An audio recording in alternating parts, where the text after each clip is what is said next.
state is Hawaii. The island is Oahu. The city, Honolulu. This district, Waikiki. That beautiful waterway that you saw coming in, this is known as the Queen's Break. Queen's Break, I love that. That beautiful pink building is a hotel, the Royal Hawaiian, former home of kings and queens. Coming down a little more to the right, and this building, this kind of grayish building, that is the Moana Surf Rider. Absolutely fabulous hotels, both of them. To my left is the Marriott Resort and Spa, Waikiki. That's where Lisa and I have been staying this week. I'm gonna take you inside to meet an incredible chef. We might do a hula dance or two, and who knows, I might even try to swallow fire. No, I'm not gonna try to do the fire dance. All right, y'all, so we're in Hawaii having the best time. Aloha means hello. It can also mean goodbye, and also I love you. So aloha from the island of Oahu, the district of Waikiki, the beach, baby. Let's go cook. Spread love.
Do you have a favorite side you'd like to work on? Because I want to... yeah, I'll probably work on this side since I'm a righty. Okay. I'll get this out of the bag and everything out for you guys. Right. You take your time. I mean, it's all good. I mean, we can... Let me see if there's a bowl over there so you can actually taste some of the poke. Hey, Chef, welcome. You guys get on in hang out. No, you get it. I'll get it back in. I won't let your wife see it. Hang out. I won't share with your wife. So welcome to Marriott Resort and Spa. So we actually do a Pokey demo. So this is, we're gonna give you a little tour of what Pokey means, where it's from, some flavor profiles, and you guys get to taste it in a couple different formats. Now, Chef, what is Poke?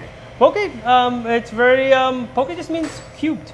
Really? Anything cubed. So everybody relates Poke to ahi because we have the biggest ahi supplier around and everything, and that's really traditional to the Hawaiian culture because they went out and caught the ahi, they bring it in, they dice it up, and that became the poke. So poke. Now, all right, y'all, did my head just blow up? Because, okay, I always thought poke was a just a fish dish. But poke is a term like mise en place. Yep. It just means to cube. Oh, look at that. I love this.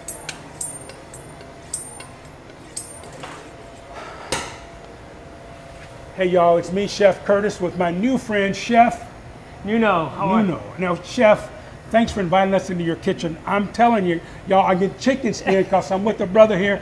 Portuguese background? Portuguese background, yeah. I'm originally from the Azores, San Miguel. Moved to Boston, grew up there with my family. So Wow. I moved over when I was like 5 years old. One of 11.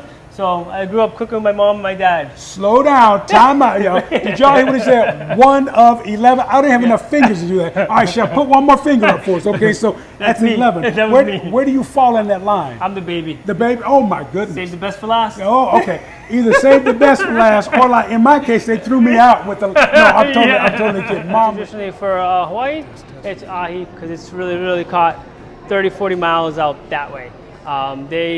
Sometimes they'll catch marlin right around the submarine. If you see it pass out there, there'll be marlin running out there from about 150 pounds to 200 pounders. So it's really fresh. So today I'm going to break out some loins. We're going to cut it up for you guys and have you guys taste it in a couple different formats. Okay? Mom was great. Yeah. So, Chef, we are at this beautiful resort. Yep. Will you name it for the folks out there? Yeah, this is a Marriott Resort Spa in Waikiki. So we're located right on Kalakaua Avenue. Right across the street from Queensbreak, which is the surf break. So that's why that's the restaurant. The restaurant yes. name. Ah! So that ties it in. Well, you got your gloves on, so do that. Y'all, I've been trying to figure this out all week since we've been here. Yep. And now Chef will come down to the kitchen. He not only teaches us about food, he's going to teach us about Hawaii if you're careful, all right? I will try my best. Can we ask questions too, Chef? Yes. Good. My pleasure, yes. Definitely questions. I'm going to break out a couple nice pieces of top loin here. So it just gives you guys an idea. Oh man, y'all got to share the beer now. Come on. So it just gives you guys an idea of the leanness, and so this is all top loin from the tuna. So we actually get these big blocks of tuna. Yep. All right. So now, Chef, we've got another cut, right? Yep. Would you tell us what you got there? This was that yep, larger so this is the other part of the top loin. So we did the tail part on this side. Gotcha. So now this will give you the strand. So you actually see this beautiful piece of tuna. You can see the strand. Yeah. You see when all that comes up to the top. You can actually see all that. So we're gonna, and you can see the bloodline right tucked in there. So we're gonna do the same thing. Clean up a little bit of the bloodline. But this top loin here, which we call the top loin part of the tuna, you'll see the strands and how lean the tuna is and how texturally changes from that part there. So we just run the knife really slowly through it, and you get this beautiful bloodline out. And then again, we will break it again just like how we did. We'll follow strand here. Yep. So this will give it, because this is part of the top loin now. And then we'll do the same. We'll tuck right under, and you can see the skin just start pulling apart. Just keep pointing down to the skin so you don't hit any, and everything will just roll right off. Beautiful. And then this will give you this beautiful top loin there, and we'll see, and we'll do the same on this. This guy should be a lot easier than the tail part. Just hold the skin like you would flaying anything else, and just rip. You make it look so easy. Sharp knife. The knife does all the work. I'm just here for the looks. Use different parts for different applications. So these are our favorites to use for poke. So we actually really nice and lean. Texture is really great, and you're gonna get this really cool texture flavor profile to it. So I'll start off with these guys. So we're just gonna cut it up really nice big cubes.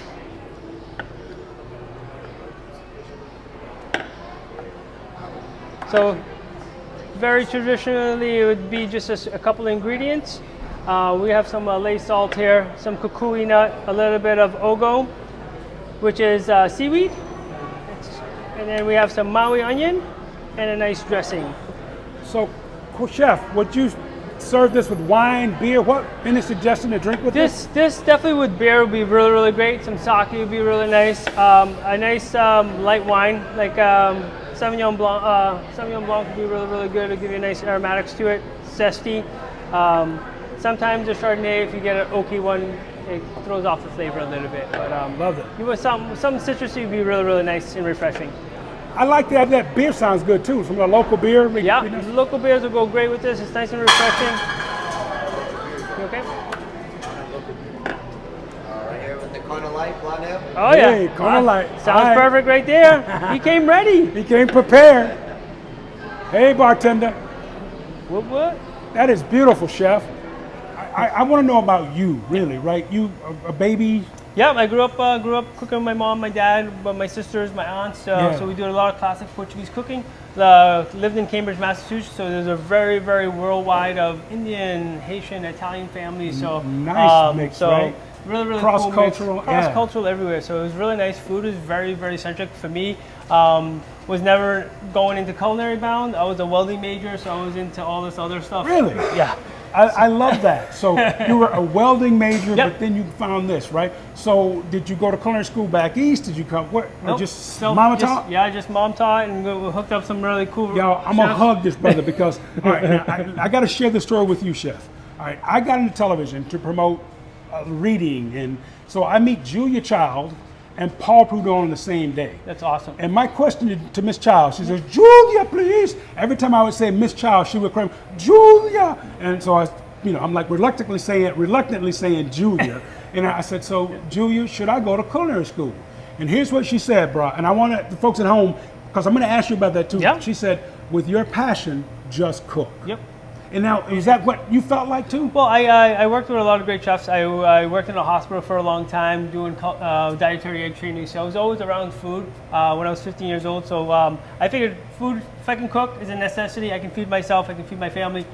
I love that. Right, So right. same thing. My mom was, never worked. She was a mom. Mom and her 11 Hard- kids. hard- 11 kids, hard working she mom. worked. She didn't work out of the house, but she Yep, worked with yep. 11 So- kids. Mine only had 6. And And I say that only 6 Yeah. when you talk about a family of 11. Wow, brother, I'm so impressed. So now, are you like when I had Julia on my show, and whenever I had great chefs, and I'm going to put you in that group too. I talk about fabulous chefs. How's Thank that? you. No, Okay? that's- On your way to become a great chef. I've heard so much about his work here on the island, Joe. So the question is, do you make room for apprentices? Do you make room for kids to come in? Yeah, and- all the time. I do. I used to do a lot of cooking classes with kids. I do Italian very well. I worked in an Italian restaurant for a long time. Nice. So I do fresh pastas. I do cooking classes with kids because it's so great to get them around. Because Yeah, that's yeah, how yeah. I grew up around the kitchen with my mom, my dad, and helping out wherever it is, trying to peel potatoes and I love whatever it. that was. So I love when the kids come home because they actually understand the food and they take more pride in it if mom really makes When something they at work home. it, exactly. And trying to bring that dinner table back. I love that. Which Yes, is mixed. conversations around the table. One of the things I love the fact that when you get kids to either working with their hands or talking and eating good food, they start telling you what's going on Yeah. with their day, right? This is all line caught by local fishermen. So these are not the big boats that go out. These are really, really sustaining local fishermen for their families. So So is this like an everyday thing where they catch it local? every single day. Every single day? Yep. They'll go out like only days they won't sell tuna is on Sundays because the fish pier is closed on Sundays. But everybody goes out on Saturdays for fish for Monday and vice versa. So Love their boats going in at different days and different time zones and catching. Yep. Hey, Chef, you shared something earlier that I love the fact that, like Queen's Break Restaurant. Can you tell us Yeah. about the name of that and how it came about? Yeah. So Queen's Break is our roof deck restaurant that we have upstairs. It's newly renovated, but it actually means the surf spot literally right across the street. That's usually back in the day, it was a famous spot where they used to surf right there. So it's the best surf spot right there. So we Queen's named Break. it right after that as Queen's Break. So that's why Queen's Break upstairs ties right into the story. So it's pretty cool, interesting little fact. But traditionally back in the day, when these were not here, these are all lohis. So we're all taro root used to actually grow right along here. So they actually this is all landfilled, just like a lot of other places. And then a lot of the hotels across the way used to be homes for the royalty family. So that like Modern Surfrider, Royal Hawaiian, actually used to be vacation homes. The for- Peak Palace. For royalty. So for their families when they came in vacation. One of my favorite hotels in the world. Massachusetts. How'd you end up in Hawaii, bro? Tell the truth now. My wife, I was lucky. You followed a beautiful. Yeah. It's a wahine. That's a one. Is wahine? Is that the correct term? Wahine, yeah. He followed a beautiful wahine to Waikiki. I She's love awesome. it, bro. Yeah, She's so awesome. she went to Boston for Boston University for school, and then that's how we met in the restaurant. So So she was a really smart woman till she met you, or Did that make I think I'm a lot smarter than her because I know the feeling, man. That's how I feel about Lisa, bro. It's cool. I won. Okay, so the thing that I'm looking at the resort things that we can do, the things that the resort offers. And I saw the hula lessons I took yesterday. Cool. Right? And then I see poke. They're going to teach us how to make poke. So, because you guys are going to taste it in 4 different fashions and different flavor profiles, so you can actually see the textures change. and who's your assistant again today, chef? So today we got Chef Caitlin. So she is one of our top chefs up at Queen's Break. She rocks it out, but she's well-rounded. She does pastries also, so she kills it. So she will be assisting here. So yeah, I'll let Caitlin talk about this part of it. Okay,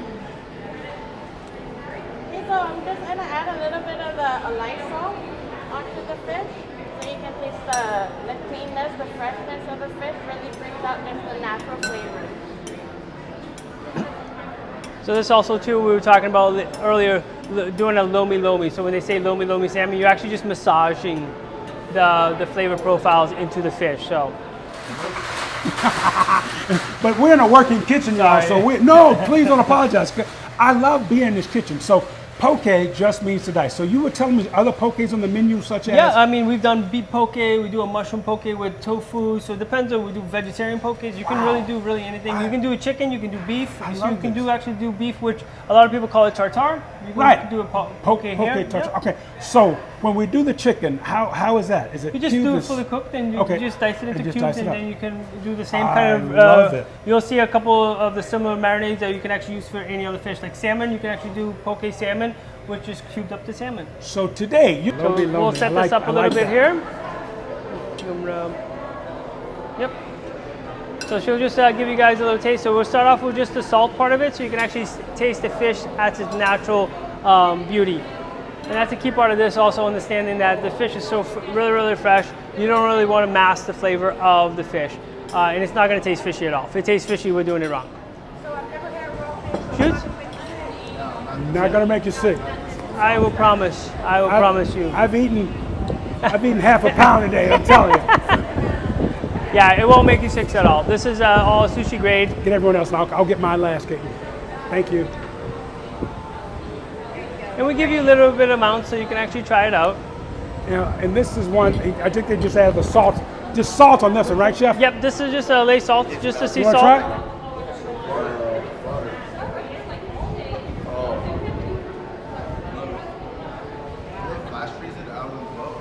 No flash freeze. Like it tastes like you just got it right now. Doesn't it taste good? The ingredients that go into poke are? So we got some nice ogo, which is limu here. Okay. So it just means seaweed. So this is actually like a finer seaweed that's actually grown right off all the rocks right along here, and they'll shave them up, bring them up. Queen's Break. Queen's right? Break, yeah, Okay. in Waikiki. You'll find them everywhere around the island. So they'll just gather this up. This is a really iodine flavor. Do we dry this, or is it just? No, it's fresh. Oh, wow. This is fresh ogo. So it's really nice crunch, really oceany. Get that nice iodine to it. Maui onion. Maui onion, the kula onion, right? Yep. And then we have a layer of salt. So this salt is specifically to Oahu because That's that clay cured, right? Yep. Well, it's also because we have red clay here. So the red clay actually makes it red. Red. So I love that's that. part of that. We got kukui nut, which Kukui. is kukui Okay. nut. So it's a candle nut. So you know the black beads that you get around? Yeah. So that's what that nut is. So we were at the Dole farm a couple days ago, and I saw the kukui nut. Yeah. So thank you, the candle. Thank you, chef. Well, it's also for here too. It's actually back in the day they actually used to use this and melt it down and get the oil out of it to make the candles. to make the candles Wow. and use it as fuel Oh wow! Okay. because okay. it has yeah. all the oil. They can actually light it up and Wow. for the lanterns or anything else you want to do. And it's also a natural digestive. Good to know. Well, because you actually get to see a lot of this. Traditionally, it would be this and maybe this. Right. This was never used. This is So this is afterthought. Gotcha. Shoyu gotcha. was not here when they got here. Ah. This was not here when they got here. Right. This was here, but they didn't know. They didn't know what to do with it, right? Do it with it. Yep. So salt was really available. Ogo, this started coming in after. So this is more when you start tasting the tradition. And when we do this demo, we actually tasted tuna by itself. And then I keep adding each other ingredients. I love it. And then you get the steps. And And then you get to see how everybody comes together. You understand why you put these ingredients together. So I'm going to dice them up right now. Okay. We're going to do a little tasting. Yeah. So I love it. You can do it up in. So chef, before we do that, you've got to tell the story now. Earlier I talked about meeting Julia Child and Paul Prudhomme the same day. Now, Chef has a connection to Julia too. Would you share with the folks? It's pretty interesting. Well, I grew up in Cambridge, Mass. So Julia actually lived like 4 blocks away from my high school. I went to Cambridge Virgin Latin. So I started working at a deli right across the street when they opened up. So once I turned 18 years old, I could actually use a slicer and a knife. You had to get your cut. They actually gave me permission. I was legally. So then I started cutting meat because I used to cut meat at home and do a lot of charcuterie stuff at home with my parents. So as soon as I turned 18, they're like, so Julia Child actually came in one of the days, and I was manning the counter. It was a slow day, and she came in, and she was like, I would like to get some meat. And I was like, yes, me? the queen. Like, you know, me? That's how I know the feeling, brother. So it's like, so you cut for, and the shop, you worked at a butcher shop as well as I worked at New England Meat Market in Peabody for 5 years in the morning, and then cooked and I actually worked at a bakery at nighttime. So I did. Wow. So, but that whole other story, my first restaurant was Rialto in Cambridge, Mass. And then Jody Adams was on the show with Julia Child, and that's how I met, to the Queen and Jody, because she was the trailblazer there, and that's where I worked for Jody for 9.5 years. Nice. So it was that whole connection. Brother, we're gonna talk story off camera too. Right, so now you're gonna do the magic, right? Yep. We're gonna. So, what would you like to taste? You get the pick. Okay, you were saying this is the family piece. Can we do something with that? Yeah. I can give you 2 packs. I want you to, like, I'm your long lost relative. Whatever you think I'm gonna love the most. What you would serve the queen. I'm gonna give you both. I'm gonna give you a really nice piece that I really enjoy myself, and I'll give you this, and you can do side by side, and you can see the texture. Really okay, y'all. I'm gonna step back, let Chef do his thing. I'm gonna record him. I'm having such a good time today, Chef. So we're gonna break this guy. This is probably one of my favorites. Has a really nice muscles in there. The chew is gonna be a little bit different, and it's actually got a little bit more time to bloom. All right, so we're going to get this guy right there in we here go. for you. Oh wow! I love having my 2 cameras so I can get close-ups and look at that's beautiful. Really, thank you. And the texture on this, you can see the squeeze. So this would actually be a lot better tomorrow. But right now, we're gonna have some good fun. We're gonna have some fun today. And you just wanna get some really nice cube pieces. Perfectly nice shape there. You can see a little bloodline, so I'll just take that off. And then we'll do that one more time. So a lot of times the cubes too is what you wanna do with it. A lot of places here, people wanna use chopsticks. So if you do a small dice like you would tartare, all that kind of stuff, you need a spoon. So traditionally everybody has a chopsticks, or if you make the cubes big enough, you just use your hand. Okay. So that's another thing also, because when you're usually at the beach, because a lot of times you would take this to the beach and go surfing, the cubes would be a lot bigger. There's no utensils. You're gonna eat and you're gonna go out. Go back to surf. Wash your hands right in the ocean. All this stuff we don't know on the mainland. Thank you, brother. So I'm gonna give you a nice bigger chunk that you would normally get at the beach here. And and you can, the textures in the chew will be different. And this is more of a traditional cut and chew, because these are all hand. You can actually just take this bad boy and just pop it in. Shall I pop it? Because the last one I had was so good. So you can see this is totally different texture than that one you just ate as in the sashimi style. Yeah. Wow. So yeah, we'll just take a little bit of this. I'll make you a little quick sample. I cannot imagine this tasting better tomorrow. I can't imagine that it would be, because this is so good right now. And then right here, we'll just get some really nice. So right now, we're just going to do a little bit of the salt.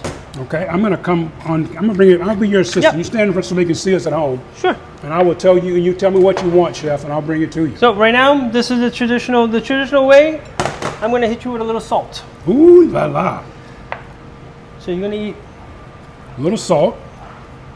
Cool. How good are you with chopsticks? I'm pretty good. It's according to what day it is, right? I mean, some days I have great chopstick days, other days, you know. But this way, I love that you asked that, though. Y'all here see that? That's what you call, you know. So this is, and now we're just doing a lomi. Lomi lomi. Lomi lomi means like the lomi lomi massage. You're just massaging it. You're massaging the salt right into the tuna. So now you just... It's going to be a good chopstick day, I can tell now. See, there we go.